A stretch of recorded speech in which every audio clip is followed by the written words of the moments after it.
네, 오늘 말씀을 중심으로 무엇이 문제인가라는 제목으로 말씀 나누도록 하겠습니다. 오늘 본문은 레위 지파에게 성읍과 목초지가 이제 분배되는 내용입니다. 레위 지파는 그 분배를 받지 못했어요. 가나안 땅을 정복할 때 분배를 받지 못했는데 각 지파들 가운데 있는 땅들을 이제 얻었습니다. 그렇게 그들에게 그앗 자손 가운데 또 아론의 자손 성읍이 13성읍, 우리가 이 내용을 이제 쭉 다 보지 않고 건너뛰어서 보긴 했지만 이게 다 그런 내용이거든요. 그앗 자손의 성읍이 10성읍, 게르손 자손의 성읍이 13성읍, 무라리 자손의 성읍이 12개. 그래서 모두 합하면 48성읍을 받게 됩니다. 레위 자손들이 41절에서 방금 읽었죠. 이스라엘 자손의 기업 중에서 받은 성읍이 모두 48개다. 그리고 성읍뿐만이 아니라 목초지들도 있다. 이렇게 되어 있죠. 여기에는 도피성으로 지정된 6개의 성읍이 모두 포함되어 있습니다. 이 땅들 이름에는 레위인들은 도피성을 이제 관리하면서 그 제도가 변절되지 않고 하나님 앞에서 가장 온전하게 운영될 수 있도록 해야 했습니다. 도피성에 대해서 지난번에 잠깐 나누긴 했는데 사실 이 도피성이라는 게 관리하지 않으면 금방 변질될 수 있고 또 그 제도가 지켜지지 않을 가능성이 높았던 제도입니다. 사람들의 감정이 휘몰아치는 그 상황 속에서 얼마든지 변절이 될 수 있었죠. 그런데 레위 지파들이 그 성읍들을 지키고 운영하고 돌보는 겁니다. 그 제도 가운데 온전히 하나님의 뜻이 이루어질 수 있도록 중심을 잡는 역할을 해했던 겁니다. 또한 레위 지파에게 성읍을 줄 때 앞서 말씀드렸던 것처럼 가축을 기를 수 있도록 목초지도 함께 주었는데 한 성읍도 빠짐없이 모든 성읍의 주변들을 주었습니다. 그게 42절 내용이에요. 이 각 성읍의 주위에 목초지가 있었고 모든 성읍이 다 그러하였더라. 이게 무슨 의미가 있는가 하면 이스라엘 각 지파에서 레위인에게 땅을 줄 때 거기에 그저 그런 어떤 황량한 땅을 준 게 아니라는 말입니다. 물론 가장 좋은 땅이었는지 아니었는지는 모르지만 분명 가축을 기를 수 있을 만한 초지가 있는 땅을 레위인들에게 떼어서 주었습니다. 이것은 이스라엘 백성들이 땅을 주는 그 자체로 하나님의 말씀을 순종하고 있다는 것을 보여주는 장면이에요.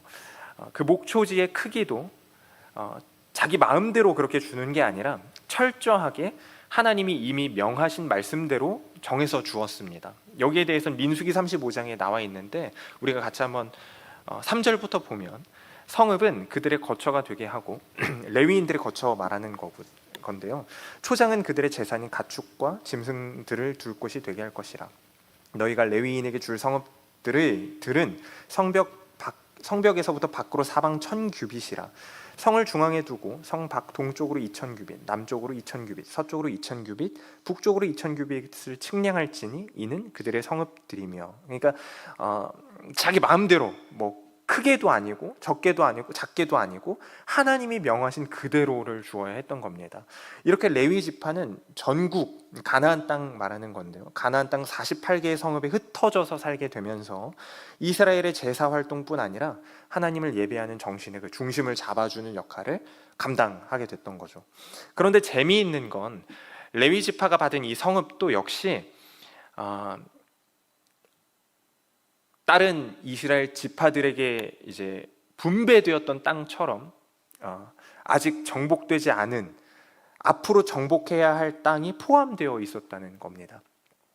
물론 앞에서 이 이야기를 나누진 않았지만 이 이전의 내용들을 보면 땅의 분배가 먼저 이루어지거든요. 가나안 땅을 정복하고 정리를 막 하고 있는 와중에 그러나 아직 다 완전히 정복되지 않은 상황 속에서 땅의 분배가 먼저 시작됩니다. 사실 땅의 분배라는 것조차도 하나님이 미리 어떤 지파는 어디, 어떤 지파는 어디를 가져라라고 명령하신 거예요.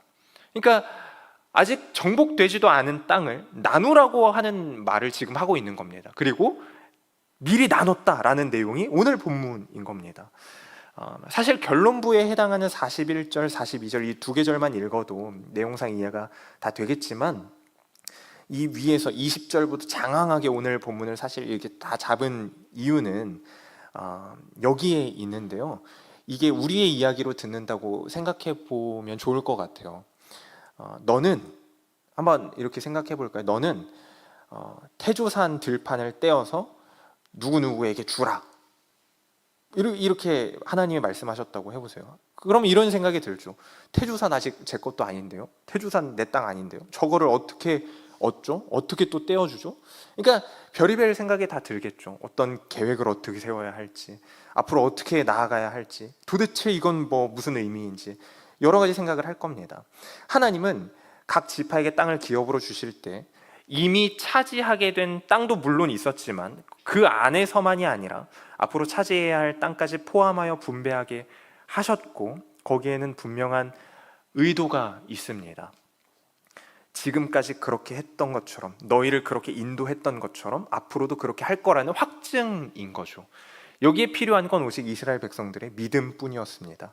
이스라엘 각 지파들은 그렇게 각각 분배받은 자리에서 주어진 임무, 앞으로도 남겨진 임무를 착실하게 수행해야 했을 뿐입니다. 사사기로 넘어가면 여호수아가 죽은 이후의 이야기가 나오는데, 유다와 시므온 지파를 필두로 각 지파가 그 주어진 임무를 열심히 수행하는, 남아있는 땅을 열심히 정복하는 장면이 나옵니다. 사사기 1장부터 보면 바로 그 내용이 나오는데요, 1장 1절부터 보면 이렇게 되어 있습니다. 여호수아가 죽은 후에, 그러니까 오늘 읽었던 이 본문의 내용도 다 지나간 후에 이스라엘 자손이 여호와께 여쭈어 이르되 우리 가운데 누가 먼저 올라가서 가나안 족속과 싸우리이까? 여호와께서 이르시되 유다가 올라갈지니라. 보라, 내가 이 땅을 그의 손에 넘겨주었노라 하시니라. 유다가 그의 형제 시므온에게 이르되 내가 제비 뽑아 얻은 땅에 나와 함께 올라가서 가나안 족속과 싸우자. 그리하면 나도 내가 제비 뽑아 얻은 땅에 함께 가리라 하니 이에 시므온이 그와 함께 가리라. 여기서 제비 뽑아 얻은 땅이라고 되어 있는데, 사실 제비 뽑는다는 것 자체가 하나님께 맡긴다는 뜻이었고, 하나님께서 주신 땅이라는 믿음을 가지고 이 지파, 이 족속들이 나가기로 하는 장면입니다.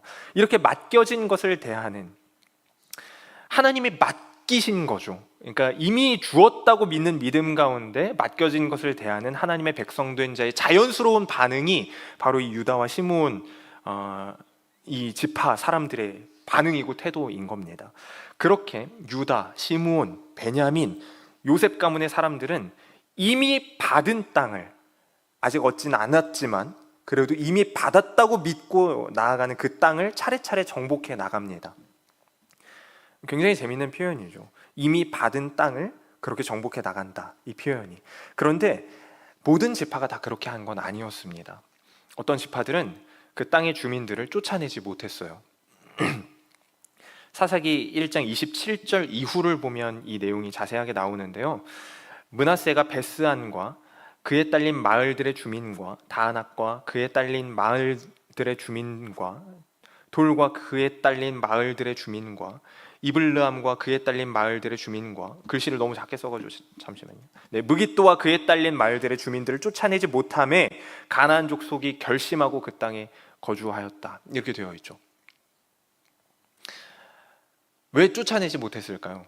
가나안 족속이 결심하고 그 땅에 거주했다, 이렇게 되어 있는데, 에브라임, 스불론, 아셀, 납달리 지파 사람들은 그들을 쫓아내지 못하고 그 속에 같이 이제 거주하게 됩니다. 결국에는 심지어는 어떤 족속은 아예 자기가 할당받은 땅을 완전히 정복하지 못했을 뿐 아니라 오히려 쫓겨나서 살지 못하게 된 지파도 있었습니다. 그게 바로 단 지파인데 34절을 보면 이렇게 되어 있습니다.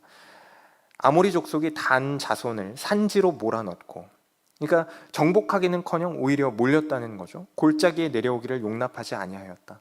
단지파는 이렇게 제비 뽑아서 얻게 된 기업, 다시 말해 하나님이 주신 그 땅을 차지하지 못합니다. 그런데 정말 중요한 게 뭐냐면 왜 정복하지 못했을까 하는 점입니다. 분명한 건 힘의 차이 때문이 아니었습니다. 단지파가 약해서 그런 것도 아니고 다른 이 지파들이 연약하고 약해서 그런 것도 아닙니다. 땅을 성공적으로 정복한 그 지파가 싸워야 했던 땅의 원래 주민들보다 정복하지 못한 지파가 상대해야 했던 자들이 더 강했기 때문도 아닙니다. 말을 굉장히 어렵게 했는데, 그러니까 그 사람들이 강하고 우리가 약해서 우리가 정복하지 못하면 이런 핑계가 될 수가 없다는 거예요. 반대로 유다나 시므온에 비해 스불론, 납달리, 단지파 같은 이 지파들이 더 약했기 때문도 아니에요. 쟤네는 세니까 가능한 거 아닙니까? 우리는 약해요. 우리는 가진 것도 없어요. 그렇지 않다고요. 왜냐하면 단지파는 이스라엘 지파들 중에 전쟁에 참여할 수 있는 인구가 두 번째로 많은 지파였거든요. 그러니까 군사도 많았어요, 단지파는. 근데도 정복하지 못했죠. 그들이 미처 정복하지 못한 이유를 우리는 그런 어떤 현실적인 거, 어떤 현상적인 것에서 찾으면 안 됩니다. 그 정복하지 못한 이유는 다른 데 있지 않습니다.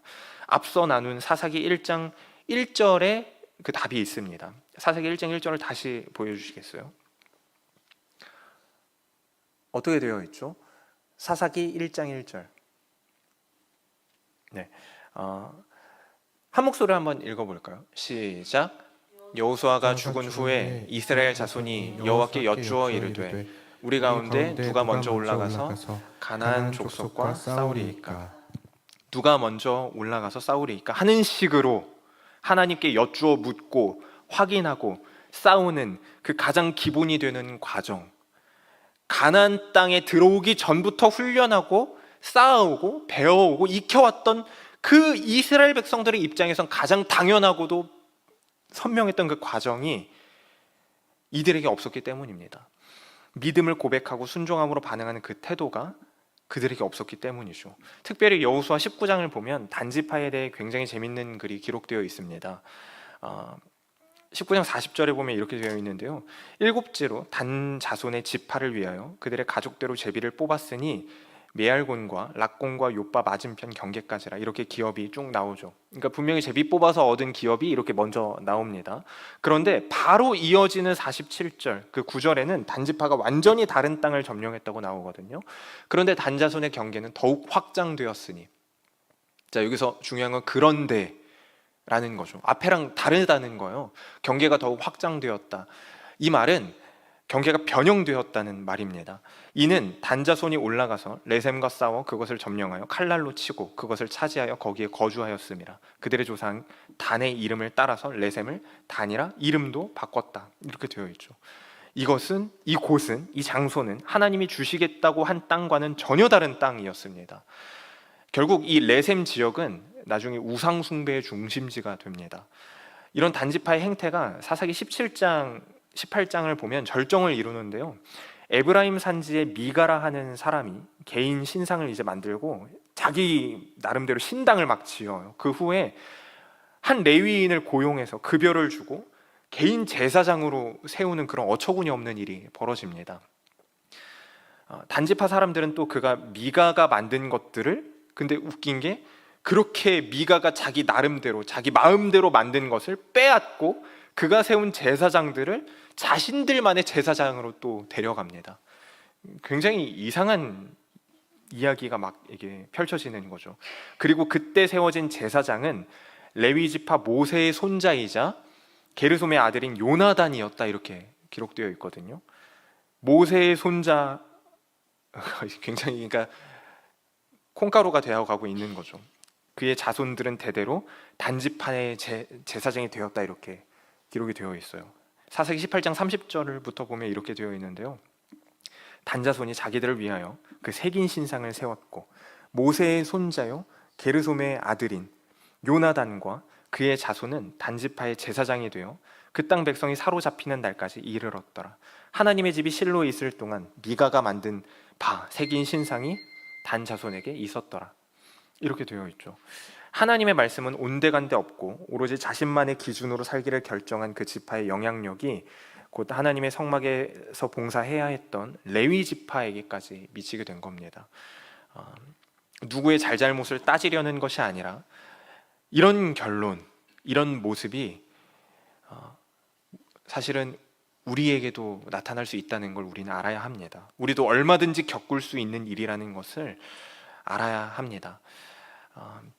하나님의 정복하라 말씀하시면서 맡기신 땅은 어떤 임무는 우리를 더욱 멋있게 세워지게 하기 위해서, 그만큼 잘하게 하기 위해서 존재하는 것이라는 걸 우리가 알아야 합니다. 두려워 떨 대상이 아니라는 겁니다. 단지파들 눈에는 그 사람들이 어떻게 보였을까요? 정말 무서웠을까요? 두려웠을지도 모르죠. 우리는 그 자리에 있던 건 아니니까. 그러나 정말로 그들이 혹 이렇게 핑계댔을지도 모르는데 우리는 약하고 저들은 강합니다. 그랬을 수도 있죠, 실제로. 근데 그렇다 하더라도 그건 두려워 떨 대상이 아니라 그만큼의 자라남의 자리, 자라나게 하기 위한 존재라는 것입니다. 정복할 땅의 사람들이 강하면 강할수록 더 큰 믿음의 고백을 할 수 있는 거죠. 사실 돈이나 관계와 같은 것을 중심으로 한 이 시대, 물질 만능주의적인 관념으로 꽉 차 있는 이 세상에서는 그것들이 부족하거나 내 주머니가 텅 빈 것처럼 느껴지거나 그렇게 모자란 상황을 두려워할 만한 상황이라고 말합니다. 물론 두렵죠. 속상하고 답답하고 막막합니다. 그런데 성도는 그 속에서도 믿음으로 순종할 수만 있다면 얼마나 더 존귀해질 수 있을까를 늘 묵상하고 기대해야 하는 존재라고 오늘 말씀, 특별히 레위 지파에게 땅을 분배하고 그 자리를 지키게끔 하신 오늘 말씀을 통해서 우리는 배워야 하고 알아야 합니다. 사실 이렇게 말하는 와중에도 우리의 여전히 우리에게 닥쳐 있는 당면한 그 모든 상황들이 쉽지 않아서 영광과 존귀를 말하는 것이 허황된 말처럼 그냥 말 그대로 뜬구름 잡는 말처럼 들리게 될지도 모릅니다. 그런데 우리가 꼭 기억해야 하는 한 가지는 그 모든 것들이 분배받았지만 아직 정복하지 않은 것 같은 그 모든 땅들처럼, 다시 거꾸로 말하면 아직 정복되지 않은 그 땅이지만 이미 우리에게 주어진 것들이라는 것을 기억하는 것입니다. 좀 더 쉽게 풀어볼까요? 분배받았지만 아직 정복하지 않은 땅이 있었다는 말을 다른 말로 하면, 거꾸로 하면 애초에 우리의 것이 아니었던 땅을 우리가 받았다는 말이 됩니다. 그런데 그것을 얻게 할 테니 너는 가서 누리고 나누라고 하나님이 말씀하시는 겁니다. 흩어져서 그 땅을 하나님의 백성들로 살아내라는 말입니다. 포인트를 조금 옮기려고 하는데요, 위에서 물질 만능주의적 관념이니 어쩌니 이런 말들을 했기 때문에 오해할 수 있을 것 같아서 포인트를 더 정확하게 짚기를 원하는데, 특별히 여기서 말하고자 하는 정복하지 않은 땅은 우리의 상황의 변화가 아닙니다. 가난한 상황이 해결이 되고 관계가 꼬여있던 것이 자연스럽게 풀리게 되고 성공하게 되고 성적이 올라가고 하는 것과 같은 것이 정복이 아니라는 겁니다. 하나님이 땅을 미리 분배하게 하신 이야기는 지금까지 나와 함께 했던 것처럼, 하나님이 말씀하시는 거예요. 지금까지 너 그렇게 나와 함께 했던 것처럼 앞으로도 나와 함께 멋지게 걸어내보자 라는 뜻입니다. 그리고 바로 이런 말씀은 이스라엘뿐 아니라 우리를 향한 말씀이기도 한 건데, 우리에게도 정복되지 않은 땅과 같은 현실이 있죠. 우리로서는 도저히 정복할 수 없을 것만 같아 보이기도 합니다. 물론 정복이라는 것이 우리가 평소 생각했던 것과는 다를 수 있습니다. 방금 말씀드린 것처럼 누군가는 그곳에서 성공하는 것을 정복이라고 생각할 수 있겠지만 적어도 여기에서의 정복은 그런 게 아니죠. 돈을 많이 벌게 되는 것이라거나 사업에 성공하는 것을 의미하는 것이 아니라, 정복은 성도로서 살아내야 할 자리, 그 땅, 그 현장을 성도로서 살아내는 것을 뜻하는 겁니다. 나를 괴롭게 하는 그 어떤 사람 때문에 매일 무너지는 그 자리 속에서 성도로서 살아낼 수 있다면 우리는 그 상황을 정복한 것입니다. 경제적 어려움 때문에 매일 목을 죄어오는 것 같은 그 상황 속에서, 그래서 신앙생활하기 버겁다고 생각이 될 수도 있겠죠, 당연히. 그러나 그런 것들, 그런 문제들은 우리를 신자로 살아내지 못하게 할 만한 문제가 될 수 없다는 걸 우리가 알아야 합니다. 우리는 그 모든 일들 앞에서 이런 하나님의 말씀을 기억해야 합니다. 내가 이미 너에게 주었다. 하나님은 이스라엘에게 이미 주었다 말씀하시면서 뭐라고 하시죠? 가서 차지하라 이렇게 말씀하셨습니다. 그리고 분배하라, 나누라. 그 중심에 레위 지파들을 두고 레위 지파들에게 정해진 만큼의 땅을 아직 갖지도 않은 땅을 나눌 것을 미리 명령하셨습니다. 마찬가지로 우리에게도 마찬가지죠. 진짜 문제는 오직 우리의 믿음의 문제 하나일 뿐입니다. 믿음으로 순종하면서 나아갈 때 그 땅, 그 현실, 그 모든 어려워 보이는 모든 것들은 우리의 것이 될 것입니다. 그런 곳에서조차 하나님의 자녀로 살아낼 수 있게 될 것입니다. 말씀을 정리하겠습니다. 결국 레위 지파마저 무너져 버리게 되는 결과가 이제 사사기에 쭉 이렇게 이어져 나오는 것을 우리가 오늘 말씀을 통해서 나눴잖아요. 우리의 결국은 이런 모습이어서는 안 될 거예요. 단지파들이 본 게 뭘까요?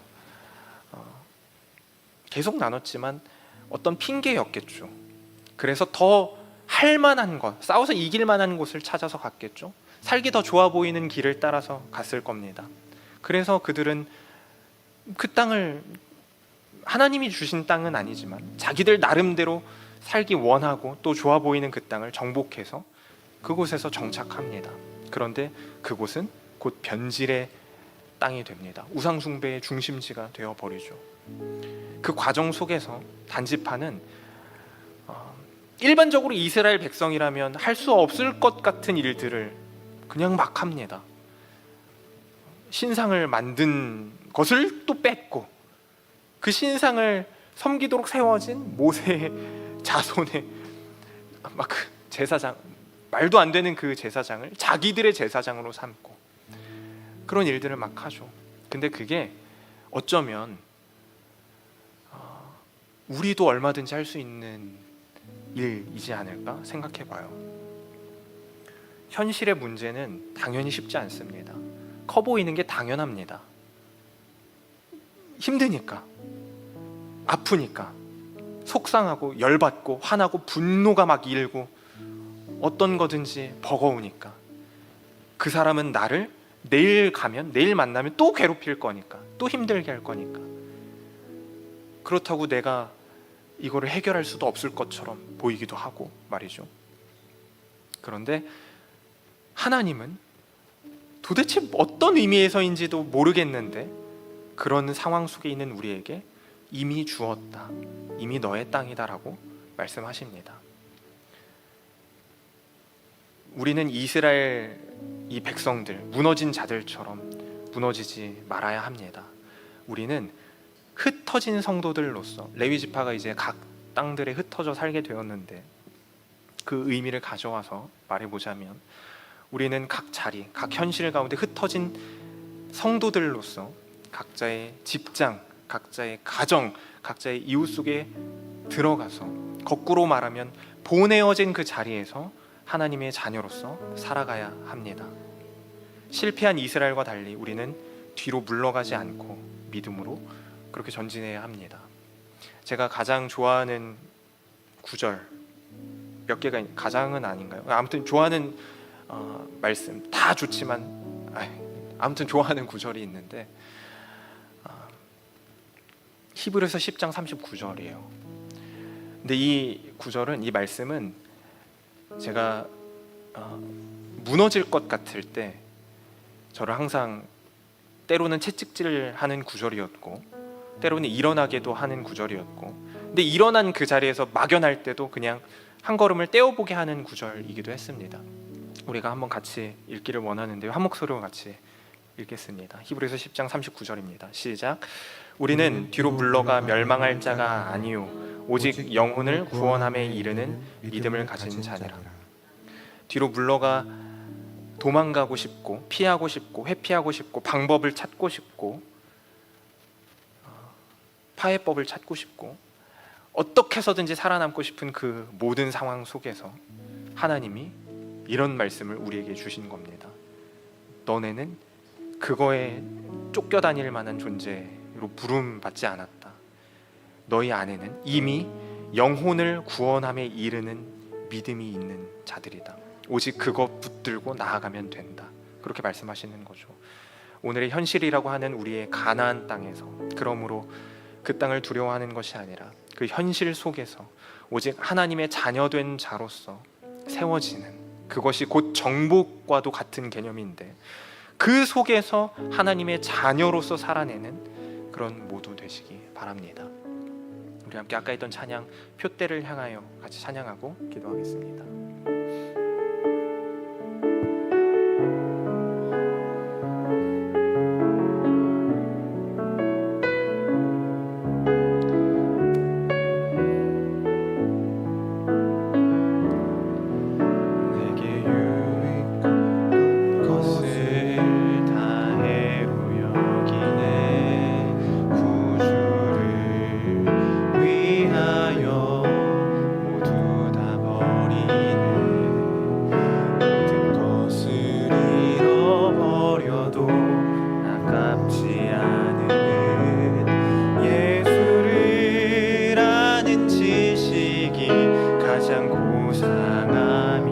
다시 한번 할까요? 내게 유익하던 것을, 내게 유익하던 것, 단지파들이 찾아 헤매던 그런 것들이겠죠. 구주를 위하여 모두 다 버리는, 모든 것을 잃어버려도 아깝지 않음은 예수를 아는 지식이 가장 고상함이라. 2절로 고백할까? 육체를 신뢰하지 않고 겸손한 마음으로 부활의 능력과 고난에 참여하며 그의 죽으심을 본받아 그리스도를 믿고 예수의 안에서 발견되려 함이라. 표대를 향하여 그리스도 예수 안에서 부름의 상을 위하여 달려가노라. 이전에 있는 것은 모두 잊어버리고 앞에 계신 그리스도께로 달려가. 후렴 다시 한번 고백할까요? 표대를 향하여, 표대를 향하여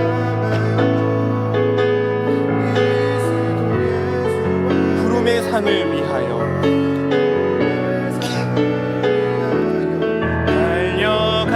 달려가노라. 이전에 있는 것은 모두 잊어버리고 앞에 계신 그리스도께로. 우리 마지막으로 다시 한번 고백할 그 표대를 향하여 달려가노라. 표대를 향하여 그리스도 예수 안에서 부름의 상을 위하여 달려가노라. 이전에 있는 것은 모두 잊어버리고 앞에 계신 그리스도께로 달려가노라.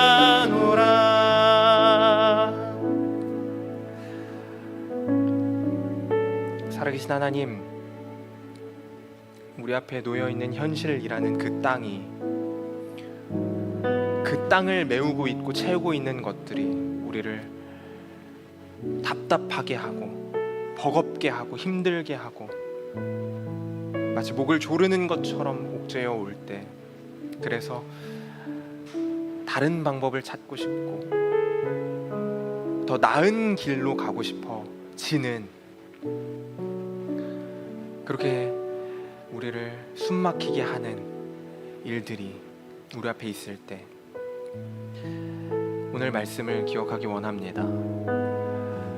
오늘 말씀 가운데 이미 너희에게 주어진 그 땅 속에서 말씀으로 세워지기 위해 레위인들을 분배하고 그 흩어진 자리 가운데 그 한가운데 그 속과 속을 다 말씀을 지키는 자들로서 채워라.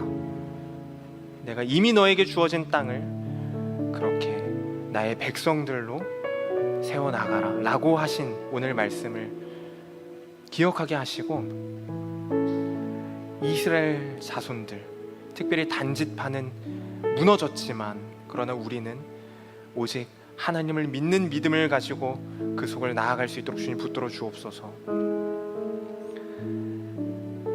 아직도 방법을 모르겠고 그래서 막막하고 힘들고 그저 허우적대는 것 같은 그 모든 상황 속에 있는 우리 가운데 하나님 믿음을 주실 때 하나님이 걷게 하신 길을 걸어가게 하시고, 그 걸어간 길 위에서 다시 한번 하나님과 동행한 이야기가 쓰여지게 하시고, 그 놀라운 이야기들, 우리를 답답하게 했던 그 것들의 크기만큼 영광스러워지는 이야기들이 우리의 인생을 가득 채워 나갈 수 있도록 주님 인도하여 주옵소서. 그렇게 오늘을 또 내일을 우리의 평생을 살아내기를 원하오니 우리의 삶을 받아주시고 붙들어 주옵소서. 감사드리며 살아계신 예수님 이름으로 기도합니다. 아멘. 함께 주기도문으로 예배를 마치겠습니다. 하늘에 계신 우리 아버지여, 이름이 거룩히 여김을 받으시오며 나라가 임하시오며 뜻이 하늘에서 이루어진 것 같이 땅에서도 이루어지이다. 우리에게 일용할 양식을 주옵시고 우리가 죄 진자를 사여주는 것 같이 우리 죄를 사여 주옵시고 우리를 시험에 들게 하지 마옵시고 다만 악에서 구하옵소서. 대개 나라와 권세와 영광이 아버지께 영원히 있사옵나이다.